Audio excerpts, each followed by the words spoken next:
hidup adalah pilihan. Jadi gini teman-teman sekalian, ini adalah satu kata yang mudah sekali diucapkan. Hidup adalah pilihan, dan ini sebenarnya kata-kata hidup adalah pilihan adalah inti daripada salah satu inti daripada keseluruhan kehidupan manusia. Mau dia beriman atau tidak, mau dia adalah orang yang soleh atau nggak soleh, mau dia orang yang baik atau yang jahat, ada hukum-hukum tertentu yang senantiasa mengikat manusia. Termasuk hukum yang mengikat manusia adalah life is choice. Hidup adalah pilihan. Dan senantiasa setiap waktu kita konstan ditentukan oleh pilihan-pilihan kita. Dan apapun hasilnya itu tergantung pilihan-pilihan kita. Maka seseorang dalam kehidupannya itu hampir tidak ada yang identik. Bahkan kembaran pun, kembar siem keluar sama-sama, genetikanya kemudian hampir identik, tapi kelakuannya bisa jadi berbeda. Kenapa? Karena tidak ada satupun pilihan yang identik. Yang kita lakukan hanya berusaha sama dengan pilihan orang. Yang kita tidak bisa lakukan identik dengan dia. Berarti bisa jadi lebih bagus, bisa jadi lebih jelek. Tapi akan jadi sesuatu yang hampir mustahil untuk bisa jadi sama. Walaupun kita boleh untuk menyamakan. Karena hidup adalah pilihan. Oke, contoh. Ada orang mengemis dengan ada orang bekerja. Itu pilihannya berbeda. Jangan dulu bahas tentang takdir ya. Jadi jangan bilang, lu Ustadz itu kan takdir, ada yang ditakdirin jadi pengemis, ada yang ditakdirin jadi orang kaya. Sebentar, kita nggak bahas dulu di situ. Sudah saya sampaikan, itu nanti kita bahas di bab setelah ini. Tapi yang sekarang pengen saya sampaikan tentang masalah-masalah pilihan hidup. Oke, kalau gitu coba lihat. Ada orang kalau mau milih untuk kemudian minta-minta, dengan ada orang untuk memilih dengan bekerja. Tentu saja ini pasti hasilnya akan berbeda.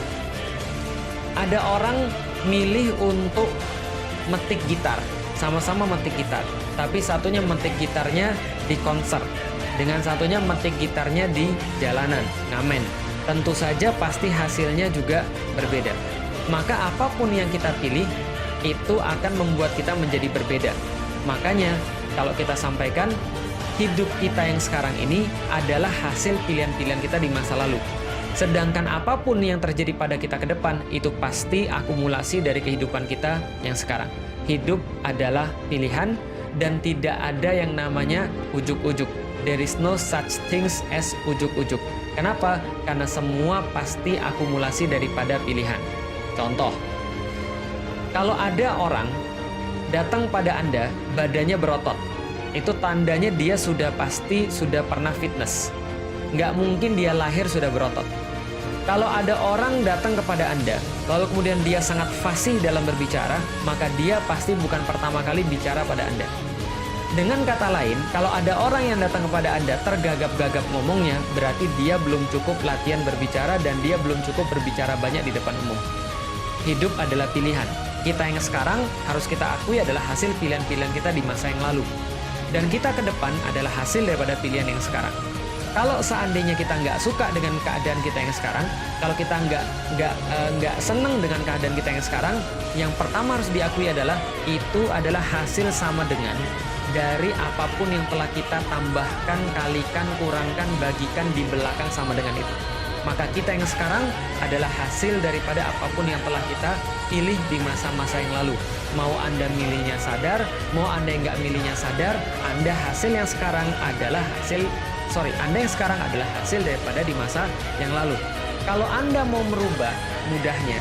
Kalau Anda mau mengubah diri Anda, mudahnya Anda harus melawan segala sesuatu yang sama sekali berbeda. Contoh, ada orang dikasih pilihan bacaan. Contoh misalnya ya, ada 10 orang dikasih pilihan bacaan. Ada komik, ada koran, ada buku, ada Al-Quran taruhlah. Maka yang milihnya beda, itu pasti nanti hasilnya beda.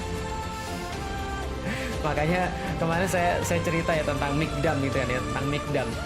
Mikdam itu anak teman saya, namanya Mr. H gitu ya, anggaplah ya. Nah Mikdam ini Masya Allah, dia senang banget baca komik. Nah, baca komiknya Doraemon.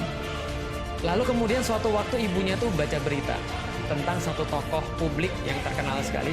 Lalu kemudian diceritakan di situ, Bapak bacaannya apa Pak? wah saya tuh sukanya baca komik. Gitu ya, oh gitu ya, suka baca komik. Apa bacanya? Ya Doraemon, Shinchan dan segala macam. Itu ibunya dengar dan dikasih tahu kepada si Mikdam. Apa yang terjadi?